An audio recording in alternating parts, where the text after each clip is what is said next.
La vidéo d'aujourd'hui est un rappel de la réalité.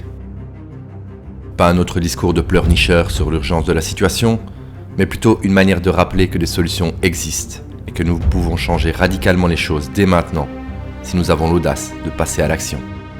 Dans cette vidéo, je voudrais dresser un portrait de la situation, puis proposer de vraies solutions que nous pouvons mettre en place rapidement. Et je terminerai par 3 exemples de ce que vous pouvez faire aujourd'hui en quelques secondes et gratuitement pour faire une vraie différence. Il s'agit de ralentir le réchauffement climatique. Pas de diminuer nos émissions, mais de freiner maintenant l'augmentation de la température. Alors cela ne va peut-être pas changer le monde, mais cela nous permettra de gagner du temps. Et le temps pourrait être le meilleur espoir que nous ayons. Je m'appelle Alexandre Kinard et j'ai toujours été passionné par l'entrepreneuriat. Plus précisément, ce qui m'a toujours intéressé, c'est d'apporter des solutions concrètes aux nombreux problèmes de notre monde actuel. Car c'est bien facile de faire des beaux discours à la Greta Thunberg et d'exiger des solutions de nos politiques, mais quand il s'agit de trouver ces solutions et de passer à l'action, il y a beaucoup moins de monde. Voilà pourquoi depuis 10 ans, je vais de projet en projet en essayant de trouver des solutions concrètes pour améliorer notre société. Les études dont je vous parlerai aujourd'hui viennent du groupe intergouvernemental d'experts pour le climat et le rapport de 2022 et 2023, du programme environnemental des Nations Unies, de 6 ans de surveillance satellite par la NASA et le Fonds de défense environnementale, et les chiffres officiels de l'Agence internationale de l'énergie. Voilà ce qu'on sait. Le changement climatique avance plus rapidement que ce que nous avions imaginé. Une augmentation de la température de 1,5 degré suffirait à menacer la vie sur Terre.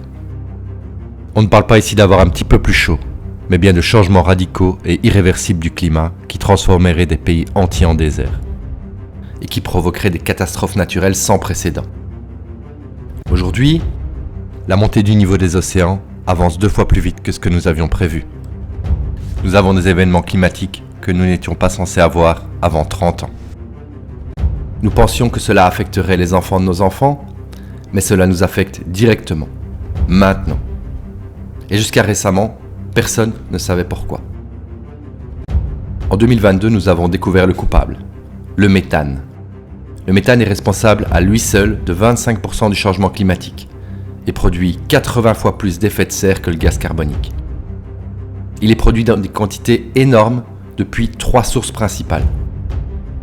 L'agriculture, à peu près 31%, l'industrie du gaz et du pétrole, 40%, et les décharges, 29%. En 2016, la NASA et le Fonds de défense environnementale ont commencé à faire des études satellites détaillées sur les émissions de méthane.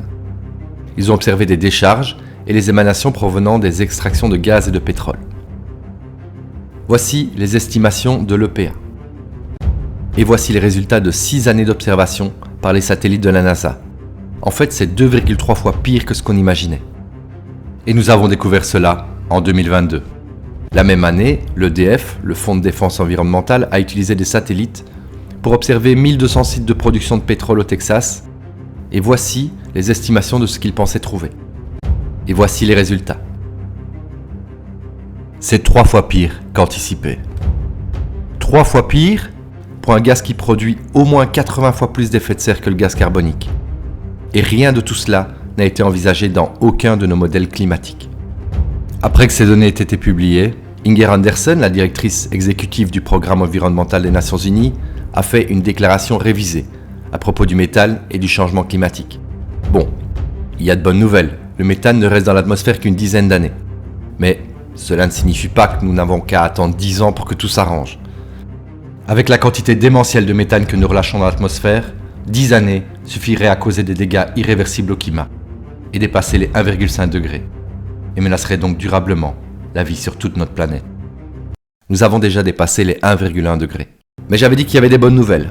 La bonne nouvelle, c'est que le méthane produit tellement d'effets de serre qu'une réduction de ses émissions pourrait avoir des impacts presque immédiats sur notre climat. Voilà pourquoi la directrice du programme environnemental des Nations Unies a dit également qu'une réduction des émissions de méthane causées par l'humanité de 45% cette décennie pourrait éviter un réchauffement de 0,3 degré. J'avais beaucoup de projets avant, mais ils n'auront plus beaucoup d'importance si nous échouons à faire ceci. Alors comment faire ? Bon, plusieurs méthodes sont envisageables. Si l'on se fie aux recommandations du programme environnemental des Nations Unies, il faudrait faire ceci. De la viande synthétique. La Commission européenne a déjà investi 2 milliards dans ce projet selon Euractiv. Qui a envie de manger ça, sérieusement? Ou bien ceci. On nous explique que le changement de régime alimentaire n'est plus un choix de vie, c'est un choix existentiel. Et pour faire ça, il faut juste un changement coordonné à l'échelle de la société. Et je n'ai absolument aucune idée de comment cela pourrait se produire. Et ça va surtout causer ceci. On a tous vu ce qui se passe en ce moment partout en Europe. Nos agriculteurs sont réellement en danger et ils n'en peuvent plus de crier leur désespoir. Doit-on aggraver leurs problèmes? Est-ce que ça ressemble à une solution? Je ne crois pas. Mais il existe d'autres solutions. Après avoir passé 5 années à étudier cette solution, je peux vous dire qu'il est possible de diminuer drastiquement les émissions de méthane en utilisant la technologie la plus élégante et la plus incroyablement innovante que nous ayons aujourd'hui. Alors comment faire? On ne va pas se contenter d'imaginer à quoi ça pourrait ressembler, je vais maintenant vous montrer que non seulement les solutions existent, mais qu'elles sont déjà opérationnelles. Avant tout, il faut comprendre ce qu'est le torchage. Le torchage consiste à brûler des gaz émis lors de l'extraction de pétrole ou via la décomposition dans des décharges. Quand on extrait du pétrole, on trouve souvent du gaz, mais il est économiquement pas rentable de transporter ce gaz par pipeline. Alors on le brûle, c'est ce qu'on appelle le torchage. Mais cela ne résout pas le problème, comme nous allons le voir tout de suite. Le méthane est invisible pour l'œil humain, mais pas pour les caméras infrarouges que vous voyez ici. Ces émanations noires que vous voyez sont du méthane. Même si ce gaz est torché, 8% de celui-ci est quand même émis dans l'atmosphère, selon les données. Et ce gaz est tellement dommageable que ça suffit à provoquer des réels changements à l'échelle globale. Donc, le torchage n'est pas efficace, et en plus c'est du gaspillage. Alors, pourquoi n'utilise-t-on pas ce gaz pour produire de l'électricité? On s'approche de la solution, mais à quoi pourrait bien servir cette énergie? Alimenter des maisons, des hôpitaux? Oui, ce serait une bonne idée, mais en fait, non. Car cette électricité doit être transportée à travers des câbles et des pylônes. Et ça coûte à peu près 1 million d'euros par kilomètre. Alors, à moins que vous n'ayez envie de mettre votre maison à côté d'une décharge ou d'un champ de pétrole, ça va pas être possible. Et non, car le méthane n'est pas seulement un problème climatique, c'est un problème de santé, qui est responsable d'environ 700 000 morts chaque année. Et le second problème, c'est qu'il n'y a aucune flexibilité, vous ne pouvez pas adapter votre production à la demande. Vous devez consommer de manière régulière toute la journée. Donc, qu'est-ce qui pourrait s'installer partout, même à côté d'une décharge, et qui a une consommation fixe H24 toute l'année? Il n'y a qu'un seul client dans le monde qui puisse rencontrer tous ces critères. Et c'est le minage de Bitcoin. Aucune autre industrie n'a ce profil. Ce qui veut dire que le minage de Bitcoin est la seule technologie dans le monde réellement efficace pour régler le problème d'émissions de méthane, des décharges et de l'industrie pétrolière. Ça, c'est déjà pas mal. Pas mal du tout. Parlons maintenant de l'agriculture. D'où viennent ces émissions de méthane? Malheureusement, la grande majorité du méthane vient du système digestif des ruminants. Et là, je ne vais pas vous faire de dessin. 20% vient de la culture du riz. Les rizières inondées créent des conditions anaérobies favorables à la production de méthane par les micro-organismes dans le sol. Et 7% provient des émanations du fumier et du lisier. Et pour celles-ci, nous pouvons faire quelque chose. Un petit quelque chose qui, non seulement pourrait réduire ces émissions, mais qui, pour une fois, serait profitable à nos agriculteurs. Pour cela, nous pouvons remercier M. Campbell. Il est éleveur en Irlande, et voici ce qu'il a installé sur sa ferme. C'est un générateur au biogaz. Ce générateur produit de l'électricité pour sa ferme et est alimenté par du fumier. Il utilise l'énergie produite pour sa ferme et l'excédent est envoyé dans le petit conteneur que vous voyez pour alimenter une trentaine d'unités de minage Bitcoin. Cela lui a permis de rentabiliser une installation à 1,5 million en moins de 3 ans. Et depuis, il a de l'énergie gratuite pour sa ferme et continue de miner tous les jours. Ce genre d'installation permettrait non seulement de réduire de 7% les émissions de méthane, mais aiderait également nos agriculteurs à produire de l'énergie et leur apporterait un revenu supplémentaire important. Et Dieu sait qu'ils en ont besoin. Donc, le minage de Bitcoin peut réduire drastiquement les émissions de méthane à l'échelle globale. Faisons un petit calcul. Admettons que l'on arrive à réduire de moitié les émissions de méthane dans les décharges et l'industrie pétrolière.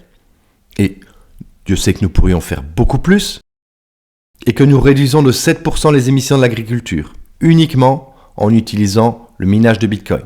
Donc ce qui nous ferait une réduction de minimum 42%, uniquement grâce au minage de Bitcoin, et en admettant qu'on ne fait que la moitié de ce qui est possible. Si l'on va jusqu'au bout, nous pourrions réduire ces émissions jusqu'à 75%, avec une seule solution. Vous vous rendez compte de ce que ça représente à une époque où nous sommes à seulement 0,4 degrés d'une menace existentielle pour toute la vie sur Terre. Cette seule solution peut faire une énorme différence. On ne parle pas d'investir des milliards de dollars ou de changer de régime alimentaire de toute l'humanité. On parle d'une solution qui rapporte de l'argent, qui crée de l'emploi et de la richesse. Rien que pour la réduction de méthane, toutes les sociétés et fonds d'investissement soi-disant écologiques du monde devraient être derrière le minage de Bitcoin.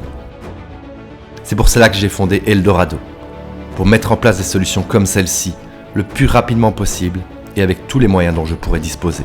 Notre objectif chez Eldorado, c'est de promouvoir le rôle de Bitcoin dans la transition écologique, d'apporter des solutions comme celle-ci, concrètes, innovantes et rentables, pour que mes enfants et tous les enfants du monde ne doivent pas supporter les conséquences de ce que nous et nos aînés avons fait.